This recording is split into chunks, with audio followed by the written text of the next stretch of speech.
Peace on Earth. Ethan Indigo Smith here. This is going to be about sacred geometry within Plato's writings, and this will be part one. So this could be quite the extensive journey. Um, People think that sacred geometry is a new age kind of thing, and there is a lot of that in it or from it, but it is very old, of course. In fact, it's basically part of the foundation of what we might consider the mystery schools of the West, beginning with the Pythagoreans. And of course, the ultimate sacred geometer or sacred geometers are Tahuti and his iterations thereof. And so the ultimate sacred geometers were the Egyptians, and we see that, of course, in their constructions.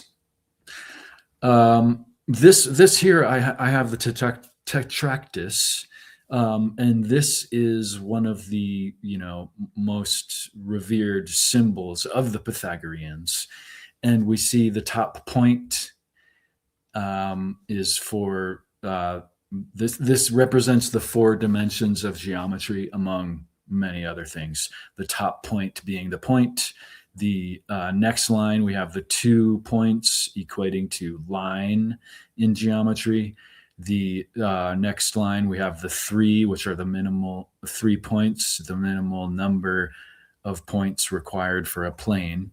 And then we have the 4 points at the base, symbolizing the minimum number of points required for a solid, a tetrahedron. The Pythagoreans, Plato had above his schools, let none ignorant of geometry enter. So this is an important understanding, I think, or important beginning understanding, in that it was important, right? And we can understand too that there is secret and active knowledge put forth. There's the exoteric and the esoteric. Let's see. And in fact, there's a term for this, the agrappa dogmata. And this is the secret knowledge or the unwritten knowledge. And I would propose the read between the lines knowledge as well as the unwritten knowledge, the spoken knowledge. The Pythagoreans, going back, they were devoted to this symbol. And in fact, moreover, by extension of this symbol, the 4 and the 10, because we have the 4 layers or levels, and this equates to 10 points.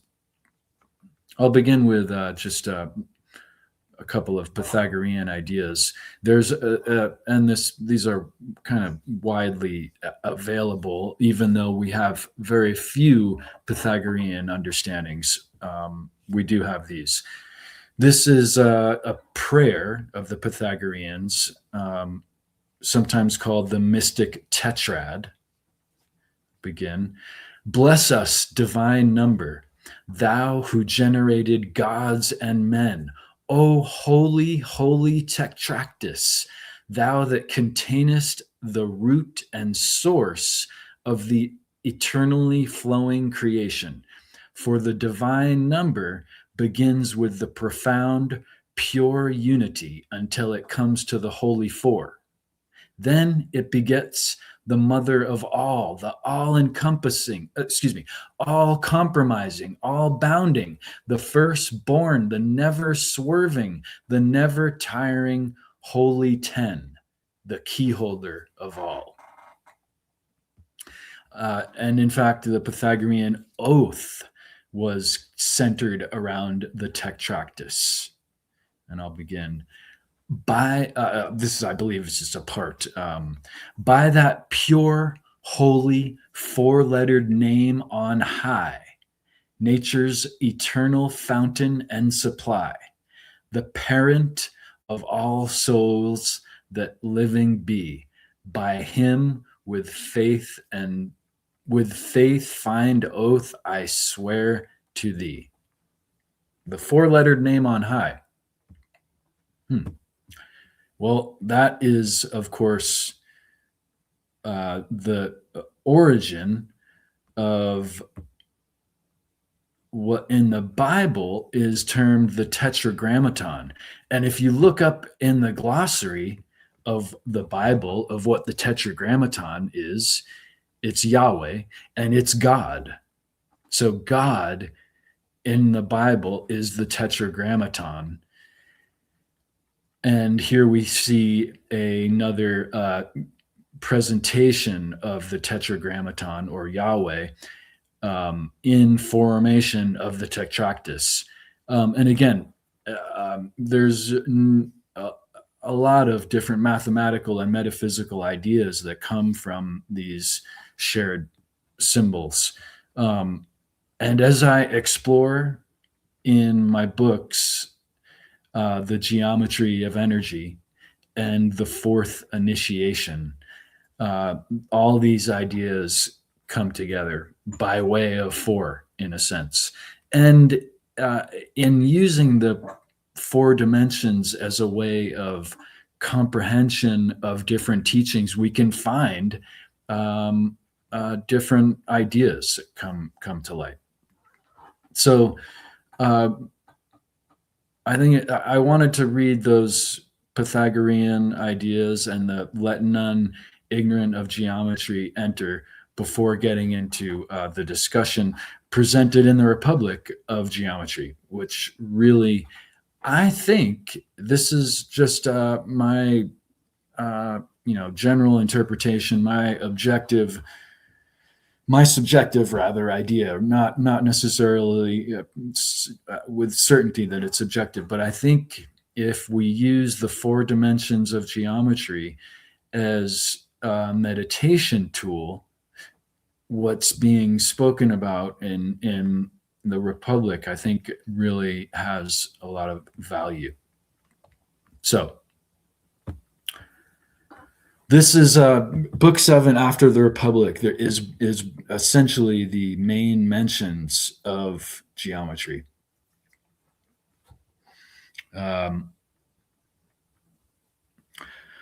Was not this the beginning of the inquiry?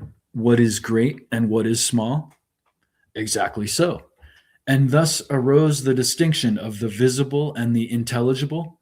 Most true. This was what I meant when I spoke of impressions, which invited the intellect, or the reverse, those which are simultaneous with opposite impressions, invite thought. Those which are not simultaneous do not. I understand, he said, and agree with you. And to which class do unity and number belong? I do not know, he replied. Think a little, and you will see that what has preceded will supply the answer. For if simple unity could be adequately perceived by the sight or by any other sense, then, as we were saying in the case of the finger, there would be nothing to attract towards being. But then there is some contradiction always present, and one is the reverse of one and involves the conception of plurality. Then thought begins to be aroused within us, and the soul perplexed and wanting to arrive at a decision asks, what is absolute unity? Which is a really powerful question. What is absolute unity? This is the way in which the study of the one has a power of drawing and converting the mind to the contemplation of true being. What is absolute unity? And In my exploration of sacred geometry, the solid or volume represents what I call unity expansion or consciousness expansion. Um, and so it's very much in line with this idea of absolute unity. And this is also mentioned several times. One could elucidate the ideas related to unity consciousness in terms of the spheres, which are generally referenced in terms of astronomical uh, positioning and stars and so forth, but it also has a geometrical sense. So here's where it begins to get interesting.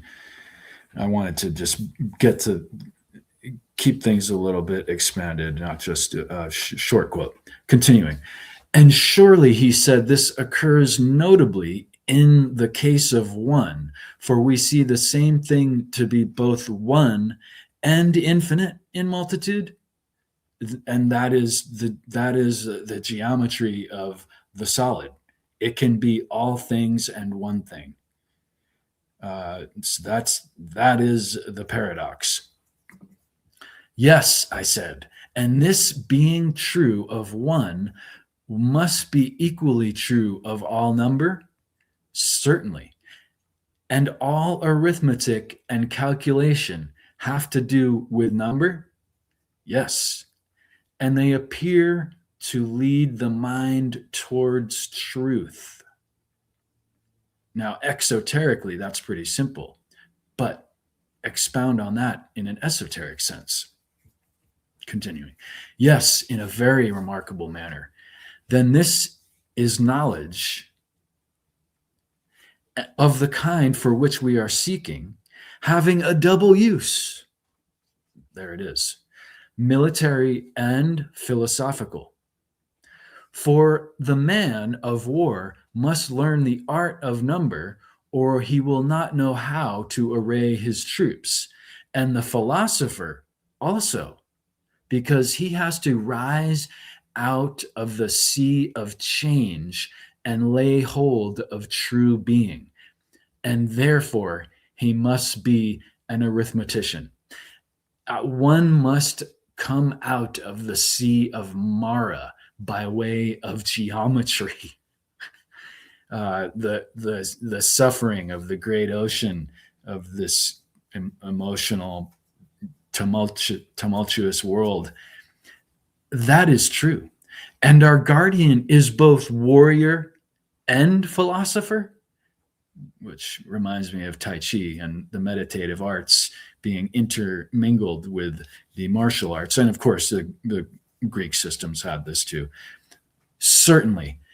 Then this is a kind of knowledge which legislation may fitly prescribe, and we must endeavor to persuade those who are prescribed to the principal men of our state to go and learn arithmetic, not as amateurs, but they must carry on the study until they see the nature of numbers with the mind only, nor again like merchants or retail traders with a view to buying and selling, but for the sake of military use and the soul herself. And because this will be the easiest way for her to pass from becoming to truth and being. I mean, there's your esoteric and exoteric geometry spelled out in the Republic, among other places, surely. That is excellent, he said.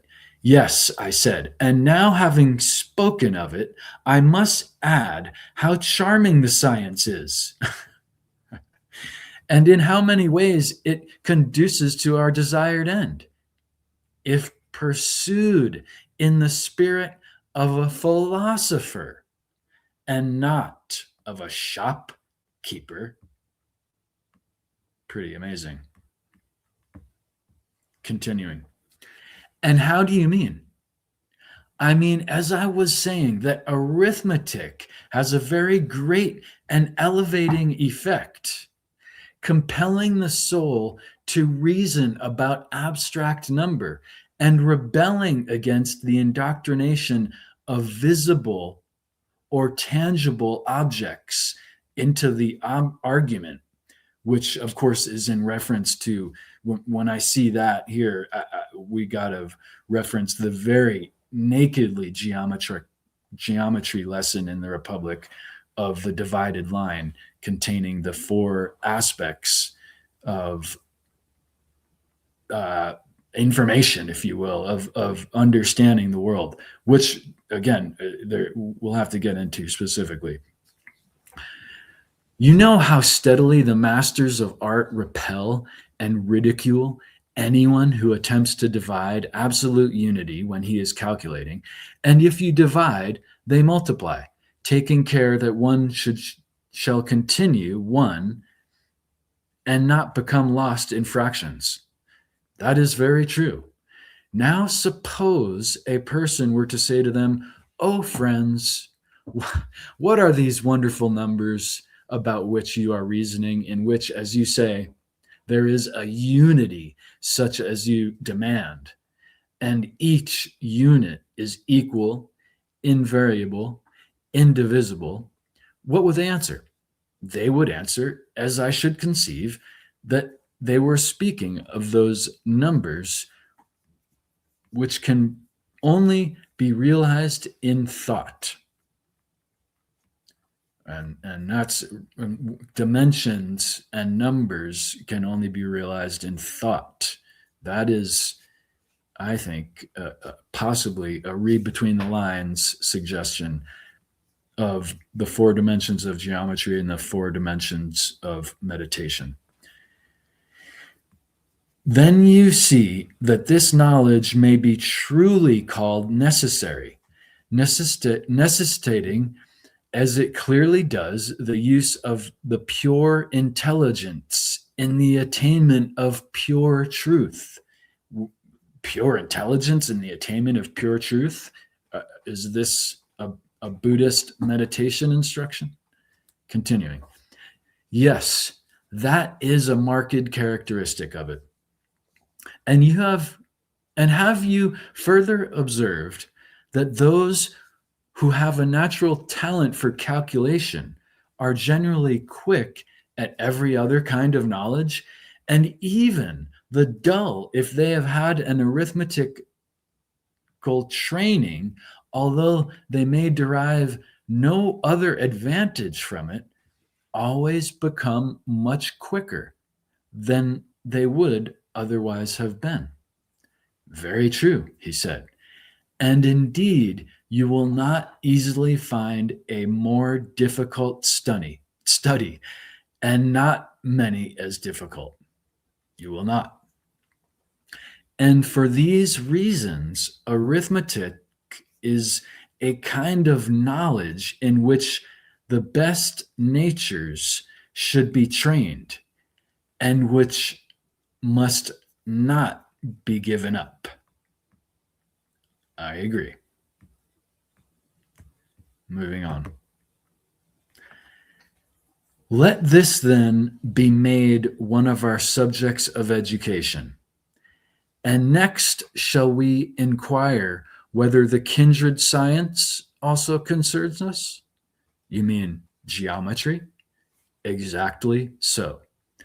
Clearly, he said, we are concerned with that part of geometry which relates to war, for in pitching a camp, or taking up a position, or closing or extending the lines of an army, or any other military maneuver, whether in actual battle or on a march.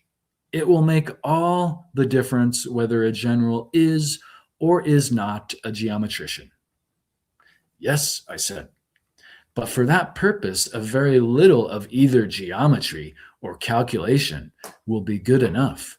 The question relates rather to the greater or more advanced part of geometry, whether that tends in any degree to make more easy the vision of the idea of good, and thither, as I was saying, all things tend which compel the soul to turn her gaze towards that place where is the full perfection of being, which she ought by all means to behold. So the esoteric geometry compels the soul to turn the gaze towards that place where is the full perfection of being. Where is that? Internally, esoteric place.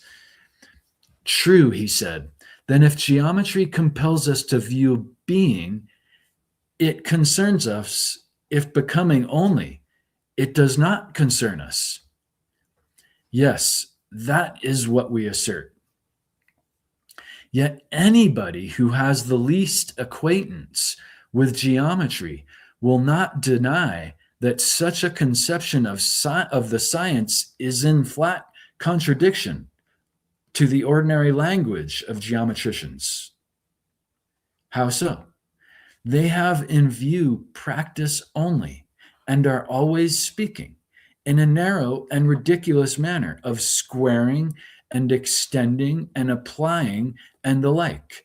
They confuse the necessities of geometry with those of daily life, whereas knowledge is the real object of the whole science. Certainly, he said, then must not a further admission be made? What admission? And here's the most well-known part.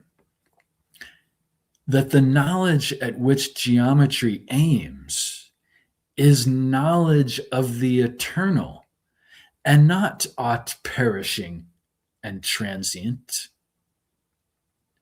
What is eternal? Right? It's the esoteric. It's related to internal arts. It's sacred geometry. In philosophy, not necessarily only in visual terms. That, he replied, may be readily allowed and is true. Then, my noble friend, geometry will draw the soul towards truth and create the spirit of philosophy and raise up that which is now unhappily allowed to fall down. So I know of very few other things that allow the unhappy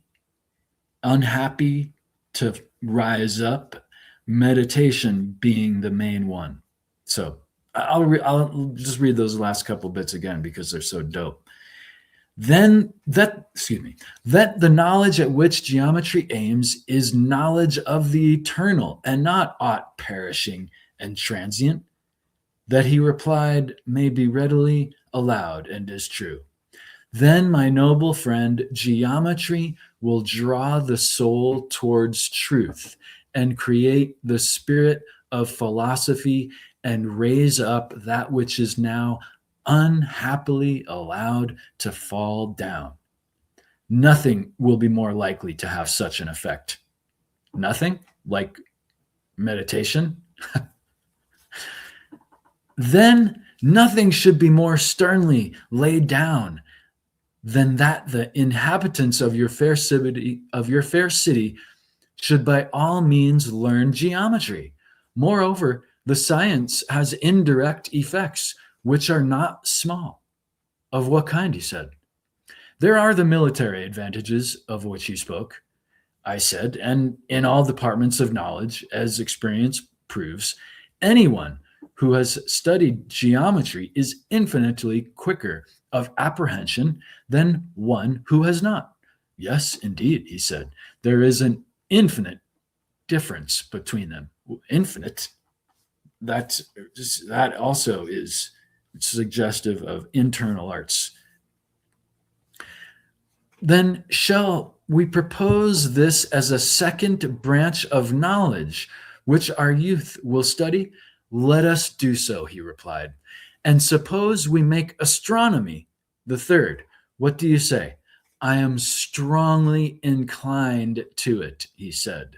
The observation of the seasons and the months and years is as essential to the general as it is to the farmer or sailor.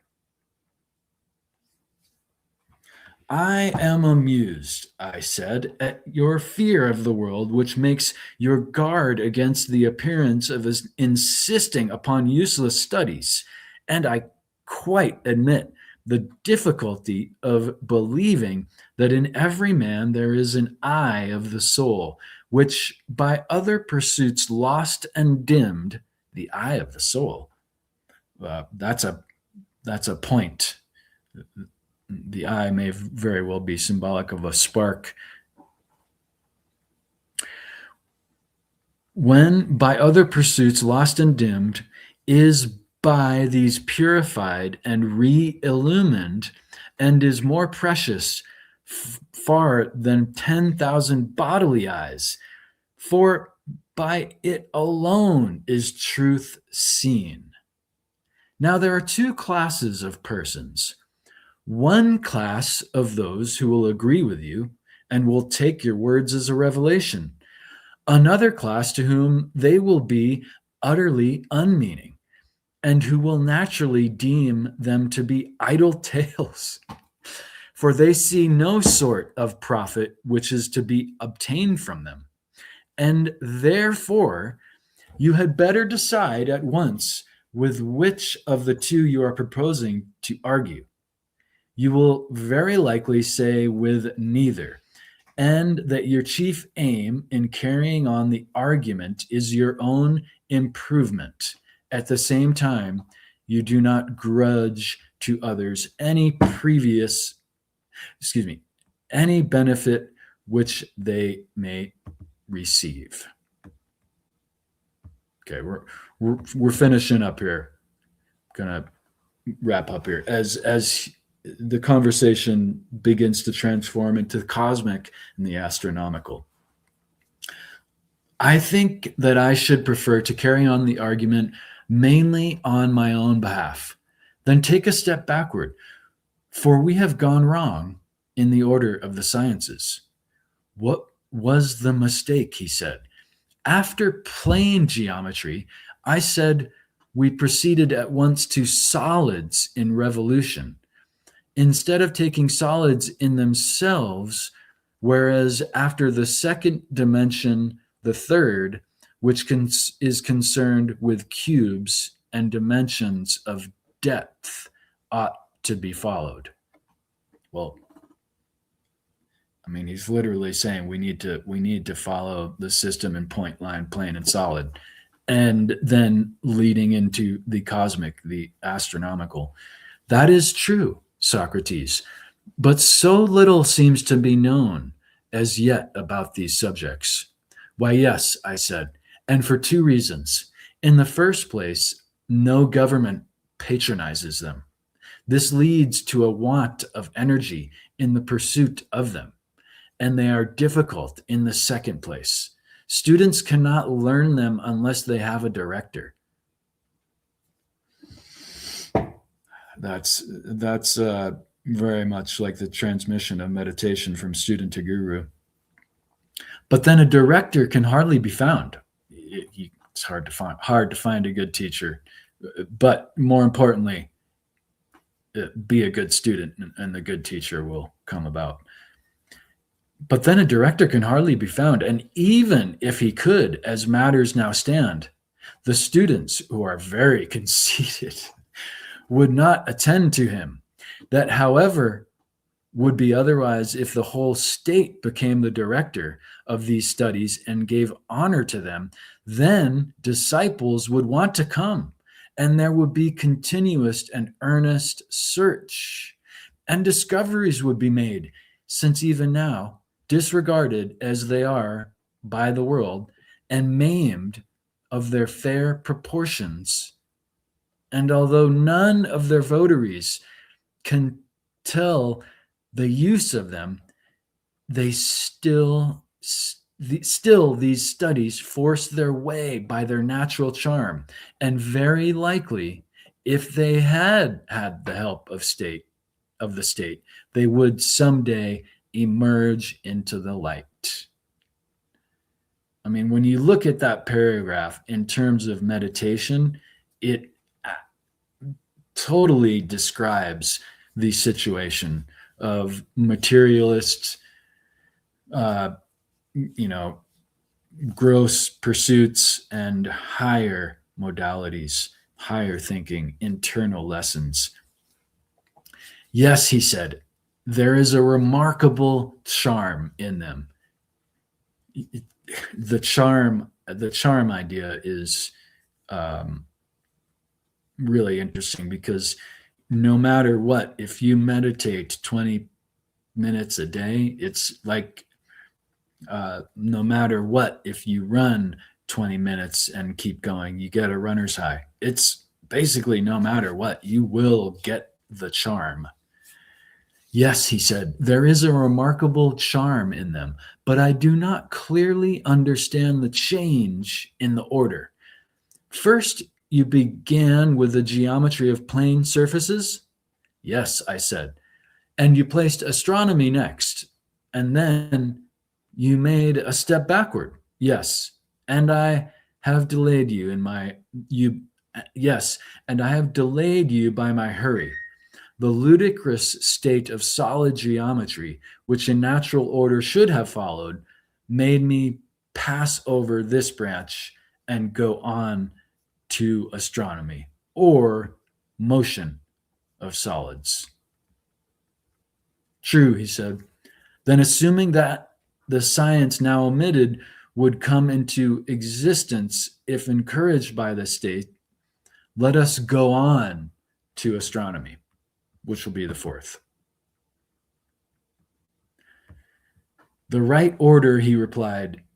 And now, Socrates, as you rebuke the vulgar manner in which I praised astronomy before, my praise should be given in my own spirit.